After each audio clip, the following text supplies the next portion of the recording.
How you guys doing? Welcome to the channel. I just want to say we did an awesome live yesterday, and I just want to say to all my party crashers that came through, thank you all. If you missed it, man, the live was phenomenal. Let me tell you. We talked about Malcolm and we talked about Diddy. But you guys know today is a special day. It's Malcolm-Jamal Warner birthday. He would have been 55 years old today. And I don't know about you guys, but it just don't feel right to me. This whole thing, it just don't feel right. Could you imagine last month Malcolm was alive? Last month. Party crashes. Today was supposed to be a day of celebration, for him. Today was supposed to be a day where he lifted his glasses and just surrounded by people singing happy birthday to him, and honoring the man who gave us laughter, wisdom, strength. I mean, since he was a teenager on the Cosby Show, today should have been Malcolm-Jamal Warner 55th birthday. But instead of birthday candles, honey, we're looking at unanswered questions. Instead of cake, we're looking at conspiracy, girl. Instead of joy, we are looking at grief. And I don't know about y'all, but it just don't sit right with me. And I cannot clap my hands and smile while the man is gone under circumstances and we still don't know what's going on. Like, none of this makes sense to me. Malcolm should have been celebrating his life. 55 is not old. 55 is the age where you don't say goodbye to a legend, y'all. That's still young enough to see your daughters grow, to thrive in your career, to sit back and enjoy the fruits of your labor. But the cruel reality is, instead of him waking up to messages of, I love you, Malcolm, he is gone. He's dead, y'all. And the story they're giving us, an accidental drowning in Costa Rica, I just don't buy it. I'm sorry. I've been telling you guys this. I don't buy it at all. On his birthday, the question just screams even louder. Like, why? Malcolm wasn't just a Theo Custable. He wasn't just a character. He was the proof that black, talented men could strive in Hollywood. Even as a child actor, he grew up into a man who he worn many hats. I mean, he was an actor, a director, a poet, a musician. He directed shows we still watch today. I mean, come on. Fresh Prince. Yep, that was him. Kenan and Kel, The Residents. He won Grammys. He poured himself into his art and gave us decades of brilliance, okay? And for what? To be snatched away in the most suspicious way possible? Right when Hollywood and everybody looking at Hollywood sideways. Right when the machine, y'all know it cannot afford nobody coming out here telling old truths about Hollywood. And we know Malcolm knew everything. He grew up around Bill Cosby. He know all those old heads in Hollywood. And he had a lot of dirt on them. Trust and believe. He knew. He knew, and they knew too. And they were shaking in their boots, realizing he can get on our podcast and expose everything. Could you imagine what today could have looked like for him? Fans posting happy birthday, Malcolm, celebrating his tributes, maybe a little photo, or him with his daughter, him with his wife, enjoying a private family moment. Maybe even a comeback project being announced, which I think he was announcing that he was going to do a project soon.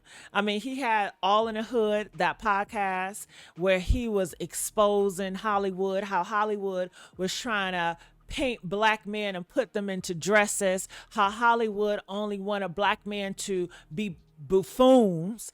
And he said he wasn't going for it. You know, he was going to tell his story, how he had to fight for his dignity in Hollywood. And I'm sure they didn't like that either. Instead, there's silence, whispers, and the story just don't add up. It just don't add up, y'all.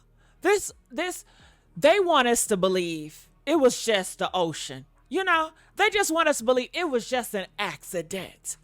But on a birthday, on his birthday today, I mean, it feels like a robbery.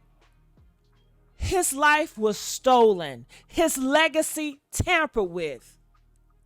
Y'all, we just can't ignore that. I know I'm not. The so called wife with a hidden identity, 17 profiles. What's up with that? Rush reports, the private burial. A lot of y'all didn't even know they had the service already. Yes, Ben had the service. It was private. None of his friends showed up. They buried him in LA. Very secretive, very suspect. And then the inconsistencies about how he drowned and who was there. One minute he saved his girl in the water. The next minute she was never in the water. Then the wife was there. Then she went for lunch. Then she came back. Then she was never there. What is up with this? And the police over there says one thing, and then the FBI over there says another. I mean, come on. Then his mom says, well, he was ready to go. He died peacefully. Ma'am, he drowned. We're talking about salt water all in your eyes, burning.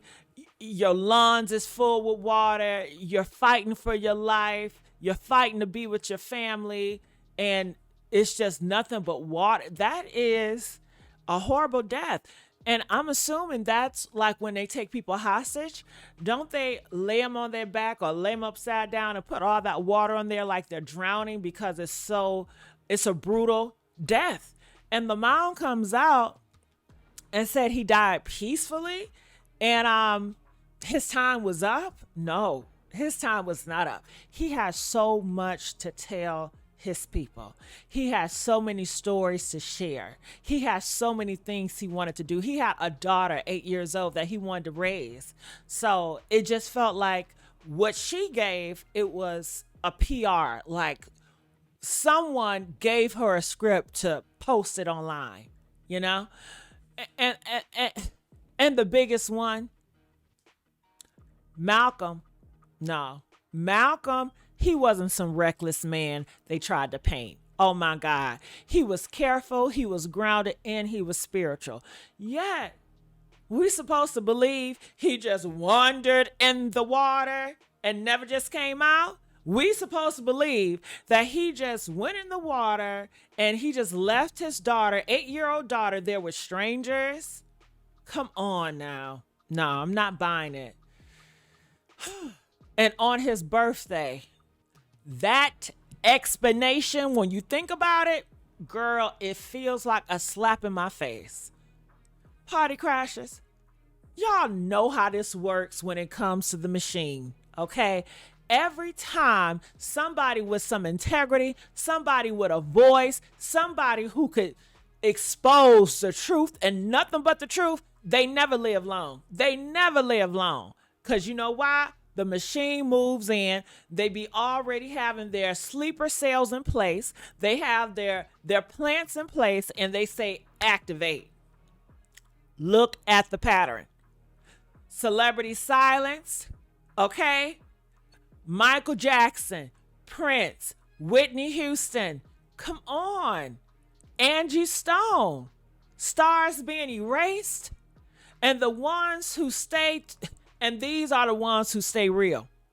Look, if you stay too real and you ready to expose them, you don't get to grow old. Okay? You don't get to celebrate birthdays. This ain't no coincidence, y'all. This is a system. And Malcolm, whoo, God rest his soul, I believe he was just another casualty of that system. So today, while they want us to light candles for a birthday that never came, I'm lighting candles for the truth. I'm lighting candles for justice.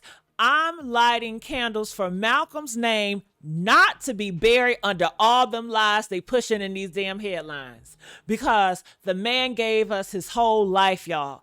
The least we can do is refuse to accept the bull crap they're feeding us. Malcolm-Jamal Warner should have been 55 today. I don't care what nobody say. He should have been 55 today. He should have been here with us. He should have been here with his daughter, his family. But instead, we're asking questions that just cut too deep. But party crashers, I promise y'all this. Let me tell you this. His legacy is not dead. His voice, not silenced. As long as we keep talking, as long as we keep exposing, as long as we keep connecting the dots, Malcolm lives on, baby. So while the world is just scrolling past his birthday, just scrolling on past, we stop. We honor him. And we say the words they don't want us to say. We know something ain't right. We know he didn't just leave us like that. And we won't stop until the truth comes out. Rest in power, Malcolm, and happy heavenly 55th birthday.